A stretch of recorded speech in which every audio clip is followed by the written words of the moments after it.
ಇಬ್ರು ವಿದ್ಯಾರ್ಥಿಗಳು, same marks, same college, same opportunities.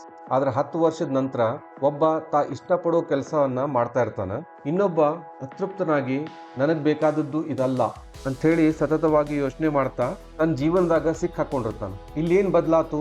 ಬುದ್ಧಿವಂತಿಕೆ ಸೇಮ್ ಇತ್ತು, ಇಬ್ರು ಸೇಮ್ ಪರಿಶ್ರಮ ಪಟ್ಟಿದ್ರು. ಆದ್ರೆ ಒಂದ್ ವಿಷಯ, ತಾವು ಏನನ್ನ ಸಾಧಿಸಲು ಸಮರ್ಥರು ಅಂತ ಹೇಳಿ ಅವ್ರು ನಂಬಿದ್ರು ಅನ್ನೋದು ಇಂಪಾರ್ಟೆಂಟ್ ಆಗ್ತದೆ. ಇದನ್ನ ಹೇಳಲಿಕ್ಕೆ ನಾನು ಅಮೆರಿಕಾದಾಗ ಕಂಡಕ್ಟ್ ಮಾಡಿರೋ ಒಂದು ಸ್ಟಡಿ ಬಗ್ಗೆ ಮಾತಾಡ್ಲಿಕ್ಕೆ ಬಯಸ್ತೀನಿ. ನೀವು ನಮ್ಮ ಚಾನೆಲ್ ಅನ್ನು ಇನ್ನೂ ಸಬ್ಸ್ಕ್ರೈಬ್ ಮಾಡದೇ ಇದ್ರೆ ಸಬ್ಸ್ಕ್ರೈಬ್ ಮಾಡ್ರಿ. 1970ರ ದಶಕದಾಗ ಮನಃಶಾಸ್ತ್ರಜ್ಞ ಅಲ್ಬರ್ಟ್ ಬಂಡೂರಾ ಅನ್ನೋರು ಒಂದು ಸಿಂಪಲ್ ಕ್ವಶನ್ಗೆ ಉತ್ತರ ಹುಡುಕ್ಲಿಕ್ಕೆ ಪ್ರಯತ್ನಿಸ್ತಾರ. ಜನ ತಾವು ಮಾಡ್ಲಿಕ್ಕೆ ಸಮರ್ಥರಿದ್ರು ಕೆಲವು ಕೆಲಸಗಳನ್ನ ಮಾಡ್ಲಿಕ್ಕೆ ಯಾಕೆ ಹಿಂಜರಿತಾರ ಅಂತ ಹೇಳಿ. ಇದನ್ನ ಸ್ಟಡಿ ಮಾಡ್ಲಿಕ್ಕೆ ಅವರು ಒಂದು ವಿಷಯವನ್ನ ಆಯ್ದುಕೊಳ್ತಾರ. ಸಾಕಷ್ಟು ಜನರಿಗೆ ಹಾವಿನ ಬಗ್ಗೆ ಭಯ ಇರ್ತದ.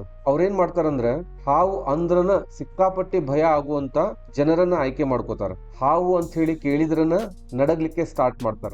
ಅಂತ ಜನರನ್ನ ಅವ್ರು ಆರಿಸ್ಕೊಂಡು 3 ಗುಂಪಾಗಿ ವಿಂಗಡಿಸ್ತಾರ. ಮೊದಲೇ ಗುಂಪು ಅಬ್ಸರ್ವ್ ಮಾಡೋ ಗುಂಪು. ಆ ಗುಂಪಿಗೆ ಅವರು ನಿಮ್ ಮುಂದೆ ಏನ್ ನಡೀತದ ಅದನ್ನ ಬರೇ ಅಬ್ಸರ್ವ್ ಮಾಡ್ರಿ ಅಂತ ಹೇಳ್ತಾರ. ಒಬ್ಬ ಮನುಷ್ಯ ಆ ಗುಂಪಿನ ಮುಂದೆ ನಿಂತ್ಕೊಂಡು ಹಾವಿನ ಹತ್ರ ಹೋಗ್ತಾನ. ಅಲ್ಲೊಂದ್ 2 ನಿಮಿಷ ನಿಂತ್ಕೊಂಡು ನಿಧಾನವಾಗಿ ಅದನ್ನ ಮುಟ್ಟುವುದನ್ನ ನೋಡ್ತಾರ. ಮುಟ್ಟುವುದಷ್ಟ ಅಲ್ಲ, ಆ ಹಾವಿನ ಹೆಂಗ್ ಹ್ಯಾಂಡಲ್ ಮಾಡ್ತಾನ ಅನ್ನೋದನ್ನ ನೋಡ್ತಾರ. ಆ ಗುಂಪು ಎದರಾಗೂ ಸ್ವತಃ ಭಾಗವಹಿಸುವುದಿಲ್ಲ, ಬರೇ ಗಮನಿಸ್ತಾರ.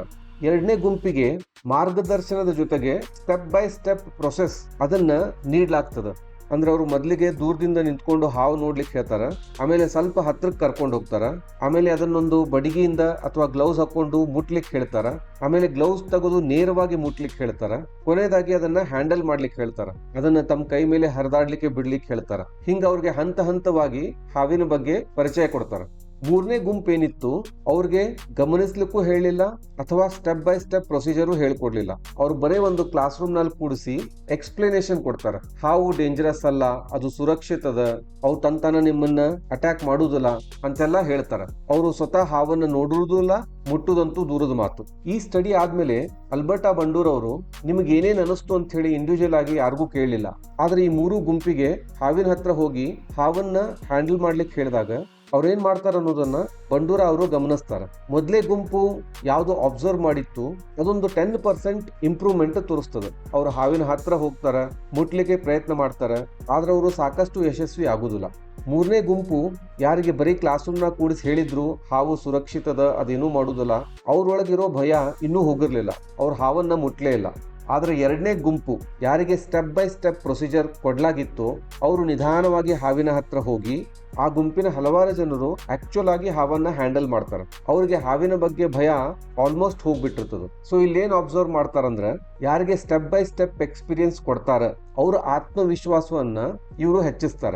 ಅಲ್ಬರ್ಟ್ ಬಂಡೂರಾ ಅವರು ಇದನ್ನ ಸೆಲ್ಫ್ ಎಫಿಕಸಿ ಅಂದ್ರೆ ಸ್ವ ಸಾಮರ್ಥ್ಯದ ನಂಬಿಕೆ ಅಂತ ಹೇಳಿ ಕರೀತಾರ. ಇದು ಬರೀ ಆತ್ಮವಿಶ್ವಾಸ ಅಲ್ಲ, ಒಬ್ಬ ವ್ಯಕ್ತಿ ಒಂದು ನಿರ್ದಿಷ್ಟ ಪರಿಸ್ಥಿತಿ ಒಳಗ ಒಂದು ನಿರ್ದಿಷ್ಟ ಕೆಲಸವನ್ನ ಯಶಸ್ವಿಯಾಗಿ ಮಾಡಬಲ್ಲೆ ಅನ್ನೋ ನಂಬಿಕೆ, ಅದಕ್ಕ ಸೆಲ್ಫ್ ಎಫಿಕಸಿ ಅಂತ ಹೇಳಿ ಕರೀತಾರ.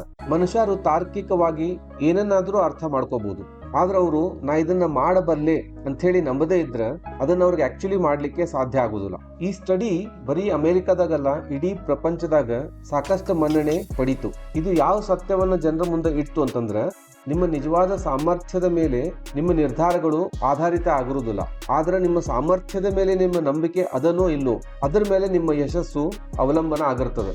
ಒಬ್ಬ ವ್ಯಕ್ತಿ ಯಾವ್ದಾದ್ರೂ ವಿಷಯವನ್ನ ಸರಿಯಾಗಿ ಪ್ರಯತ್ನಿಸದೇ ಇದ್ರೆ ಅಥವಾ ತನ್ನಂತೆ ಇರೋ ಇನ್ನೊಬ್ಬ ವ್ಯಕ್ತಿ ಯಶಸ್ವಿ ಆಗಿದ್ದನ್ನ ನೋಡದೇ ಇದ್ರೆ ಮತ್ತೆ ಸ್ವತಃ ಆ ಕ್ಷೇತ್ರ ಒಳಗ ಸಣ್ಣ ಸಣ್ಣ ಯಶಸ್ಸನ್ನ ಅನುಭವಿಸದೇ ಇದ್ರ ಅವ್ರಿಗೆ ಯಾವುದೇ ನೆಪಗಳಿರುವುದಿಲ್ಲ. ನಾನು ಇದನ್ನ ಸಾಕಷ್ಟು ಪ್ರಯತ್ನಿಸಿಲ್ಲ, ನನಗಿದ್ರ ಬಗ್ಗೆ ಗೊತ್ತಿಲ್ಲ ಅಂತ ಹೇಳಿ ಅಲ್ಲ, ಆದ್ರೆ ಅವ್ರೇನ್ ಹೇಳ್ತಾರಂದ್ರ ನಾ ಇದಕ್ಕ ಸಮರ್ಥ ಇಲ್ಲ ಅಂತ ಅನ್ಕೋತಾರ. ಈ ಪಾಯಿಂಟ್ ಬಹಳ ಮುಖ್ಯವಾದದ್ದು. ಯಾಕಂದ್ರೆ ನಾ ಇದಕ್ಕೆ ಸಮರ್ಥನಲ್ಲ ಅಂತ ಏನೋ ಅವ್ರು ಅನ್ಕೋತಾರ, ಅದ ಖರೆ ಅಂತ ಅನಿಸ್ತದೆ. ಆದ್ರೆ ಇದು ಸಾಮರ್ಥ್ಯದ ಕೊರತೆ ಅಲ್ಲ, ಅನುಭವದ ಕೊರತೆ, ನಂಬಿಕೆಯ ಕೊರತೆ. ಈ ಸ್ಟಡಿಯನ್ನ ನಾವು ವಿದ್ಯಾರ್ಥಿ ಜೀವನಕ್ಕೆ ಅನ್ವಯಿಸಿದಾಗ ಸಾಕಷ್ಟು ವಿದ್ಯಾರ್ಥಿಗಳು ಇಂಜಿನಿಯರ್ಗಳನ್ನ, ಡಾಕ್ಟರ್ಗಳನ್ನ, ಗೌರ್ಮೆಂಟ್ ಜಾಬ್ಗಳನ್ನ, ಸೇಫ್ ಜಾಬ್ಗಳನ್ನ ಸಾಕಷ್ಟು ಸಲ ನೋಡಿರ್ತಾರ. ಆ ಜಾಬ್ಗಳನ್ನ ಅವರು ಹತ್ತಿರದಿಂದ ನೋಡದೇ ಇದ್ರೂನು ಅಥವಾ ತಾವ ಸ್ವತಃ ಟ್ರೈ ಮಾಡದೇ ಇದ್ರೂನು ಇದನ್ನ ನಾನು ಮಾಡಬಹುದಾದ ಕೆಲಸ ಅಂತ ಹೇಳಿ ನಂಬಿರ್ತಾರ. ಅದೇ ವಿದ್ಯಾರ್ಥಿಗಳು ಇನ್ನೂ ಕೆಲವು ಜಾಬ್ಗಳನ್ನು ನೋಡಿ, for example design, media, film making, sports, content creation, ಇಂಥವೆಲ್ಲ ಜಾಬ್ಗಳು ಅವ್ರಿಗೆ ವಿರಳ ಅನಿಸ್ತಾವ. ಆ ಜಾಬ್ಗಳಲ್ಲಿದ್ದ ಜನರನ್ನ ಅವರು ಜಾಸ್ತಿ ನೋಡುವುದಿಲ್ಲ. ಅವ್ರ ಮುಂದೆ ಉದಾಹರಣೆಗಳು ಕಡಿಮೆ ಇರ್ತಾವ. ಸೊ ಹಂಗಾಗಿ ಆ ಜಾಬ್ ಅನ್ನ ನಾನು ಮಾಡಬಲ್ಲೆ ಅನ್ನೋ ನಂಬಿಕೆ ಅವ್ರಿಗೆ ಬರುವುದಿಲ್ಲ. ನಂಬಿಕೆ ಇಲ್ಲ ಅಂತಂದ್ರ ಅವರು ಕ್ರಮ ಕೈಗೊಳ್ಳುದಿಲ್ಲ. ಯಾವುದೇ ಕ್ರಮ ಕೈಗೊಳ್ಳದೆ ಇದ್ರ ಅವ್ರು ಸುಧಾರಿಸುದಿಲ್ಲ. ಸುಧಾರಣೆ ಇಲ್ದ ತಮ್ಮ ಅನುಮಾನನ ಅವರು ಗಟ್ಟಿಗೊಳಿಸ್ತಾ ಹೋಗ್ತಾರ. ಸೊ ಮುಂದೊಂದ್ ದಿನ ತಾವು ಅನ್ಕೊಂಡಂಗ ಆ ಜಾಬ್ ಮಾಡಬಹುದು ಅಂತ ಹೇಳಿ ಅದು ಬರೀ ಅನಿಸಿಕೆ ಆಗಿರ್ತದ.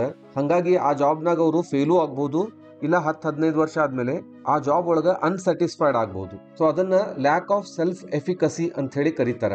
ಸ್ವ ಸಾಮರ್ಥ್ಯದ ನಂಬಿಕೆಯ ಕೊರತೆ. ಬದಲಾಗಿ ಒಬ್ಬ ವಿದ್ಯಾರ್ಥಿ ನಿಜವಾಗಿಯೂ ನಂಬಿದ್ರ ನಾ ಈ ಕ್ಷೇತ್ರದೊಳಗ ಕಲಿಯಬಲ್ಲೆ, ಹೊಂದಿಕೊಳ್ಳಬಲ್ಲೆ, ಬೆಳೆಯಬಲ್ಲೆ, ಆವಾಗ ಅವರು ಸೇಫ್ ಜಾಬ್ ಅನ್ನ ನೋಡುದಿಲ್ಲ, ತನ್ನ ಪ್ಯಾಷನ್ ಅನ್ನ ಅಡ್ರೆಸ್ ಮಾಡ್ತಾರ. ನಾವ್ ಈ ಚಾನೆಲ್ದಾಗ ಸಾಕಷ್ಟು ಪರ್ಯಾಯ ವೃತ್ತಿಗಳ ಬಗ್ಗೆ ಮಾತಾಡೀವಿ, ಅಲ್ಟರ್ನೇಟಿವ್ ಕರಿಯರ್ಸ್. ಹೆಚ್ಚಾನ್ ಹೆಚ್ಚು ಜನ ಈ ಕರಿಯರ್ ಗಳನ್ನ ಅಪಾಯಕಾರಿ ಅಥವಾ ಸೇಫ್ ಅಲ್ಲ ಅಂತ ಅನ್ಕೊಂಡಿರ್ತಾರ.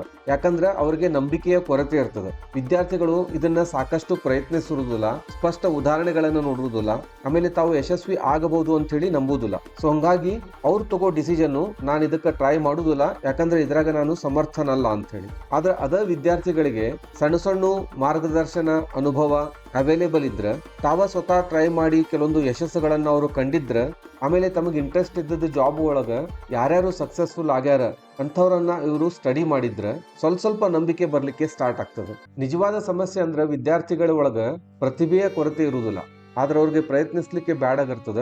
ಕನ್ಸಿಸ್ಟೆನ್ಸಿ ಇಟ್ಕೊಳ್ಳಿಕ್ಕೆ ಸಾಧ್ಯ ಆಗ್ತಿರುವುದಿಲ್ಲ. ಆರಂಭದಾಗಿನ ಸೋಲು ಅವರನ್ನ ವಿಚಲಿತ ಮಾಡ್ತಿರ್ತದ. ಅವ್ರ ಕಡೆ ಪೇಷನ್ಸ್ ಇರುವುದಿಲ್ಲ, ಇಂಟ್ರೆಸ್ಟ್ ಇರುವುದಿಲ್ಲ, ನಂಬಿಕೆ ಬೆಳೆಸ್ಕೊಳ್ಳಿಕ್ಕೆ ಮನಸ್ಸಿರುವುದಿಲ್ಲ. ಸೊ ಹಿಂಗಾಗಿ ಇವನ್ನೆಲ್ಲ ಟ್ರೈ ಮಾಡೋ ಬದಲು ಅವರು ಸೇಫ್ ಆಗಿರೋ ಜಾಬ್ ಕಡೆನ ಹೋಗ್ತಾರ. ತಮ್ಮ ಹಿರಿಯರು ಹೇಳಿದ್ದು, ತಮಗ್ ಯಾವ ಜಾಬ್ಗಳು ಕಾಣ್ತಾವ ಅಂಥವು, ಇಲ್ಲ ಎದ್ರೊಳಗ ಲೀಸ್ಟ್ ಎಫರ್ಟ್ ಇರ್ತದ ಅಂಥ ಜಾಬ್ಗಳು. ಸೊ ಈ ವಿಡಿಯೋದ ತಾತ್ಪರ್ಯ ಎಷ್ಟ, ನಿಮಗ ಸ್ವ ಸಾಮರ್ಥ್ಯದ ಬಗ್ಗೆ ನಂಬಿಕೆ ಹುಟ್ಟಬೇಕು ಅಂತಂದ್ರ ನೀವು ಗಮನಿಸಿದ್ರ ಒಂದು 10% to 15% ಇಂಪ್ರೂವ್ಮೆಂಟ್ ಇರ್ತದ. ಬರೀ ಅದರ ಬಗ್ಗೆ ಕೇಳಿದ್ರೆ ಏನೂ ಇಂಪ್ರೂವ್ಮೆಂಟ್ ಇರುವುದಿಲ್ಲ. ಆದ್ರೆ ನೀವು ಸ್ವತಃ ಅದನ್ನ ಮಾಡಿ ನೋಡಿದ್ರ ನಿಮ್ಮಲ್ಲಿ ಸಾಕಷ್ಟು ಇಂಪ್ರೂವ್ಮೆಂಟ್ ಕಾಣ್ತದ. ಆ ಇಂಪ್ರೂವ್ಮೆಂಟ್ ಬರುವುದು ಸೆಲ್ಫ್ ಎಫಿಕಸಿಯಿಂದ. ಸೊ ಹಿಂಗಾಗಿ ನಿಮ್ಮ ಅವಕಾಶಗಳನ್ನ ನಿಮಗೆ ಯಾವುದರ ಮೇಲೆ ಆಸಕ್ತಿ ಅದ ಅಂಥ ಕ್ಷೇತ್ರ ಒಳಗ ಹೆಚ್ಚಿಸ್ಕೊಳ್ಳಿಕ್ಕೆ ಪ್ರಯತ್ನಿಸ್ರಿ. ಆ ಅವಕಾಶಗಳನ್ನ ನಿಮ್ಮ ಸ್ವಂತ ಕೈಯಲ್ಲಿ ತಗೊಂಡು ಅವನ್ನ ಪ್ರಯತ್ನ ಪಡ್ರಿ. ನಿಮ್ಮ ಆಸಕ್ತಿಯನ್ನ ಒಂದು ವೃತ್ತಿಯನ್ನಾಗಿ ಮಾಡ್ಲಿಕ್ಕೆ ಟೈಮ್ ಕೊಡ್ರಿ, ಡೆಡಿಕೇಶನ್ ಕೊಡ್ರಿ, ಆಮೇಲೆ ನಿಮ್ಮ ಸರ್ವಸ್ವವನ್ನು ಕೊಡ್ರಿ. ಯಾಕಂದ್ರೆ ಇದು ಬರೀ 10-15 ವರ್ಷದ ಜಾಬ್ ಮಾಡೋ ಸಲುವಾಗೆಲ್ಲ, ನಿಮ್ಮ ಇಡೀ ಜೀವನವನ್ನ ಸಫಲವನ್ನಾಗಿ ಮಾಡ್ಲಿಕ್ಕೆ. ಸೊ ನೀವು ನಿಮ್ಮ ಸೆಲ್ಫ್ ಎಫಿಕಸಿಯನ್ನ ಕಂಡುಹಿಡೀರಿ. ಈ ವಿಡಿಯೋ ಇಷ್ಟ ಆದ್ರೆ ಲೈಕ್ ಮಾಡ್ರಿ, ಬೇರೆದವ್ರ ಜೊತೆಗೂ ಹಂಚ್ಕೊಳ್ರಿ. ಇಂಥ ವಿಡಿಯೋಗಳನ್ನು ನೋಡ್ತಾ ಇರ್ಲಿಕ್ಕೆ ನಮ್ಮ ಚಾನೆಲ್ ಅನ್ನ ಸಬ್ಸ್ಕ್ರೈಬ್ ಮಾಡ್ರಿ. ಜೈ ಹಿಂದ್, ಜೈ ಕರ್ನಾಟಕ.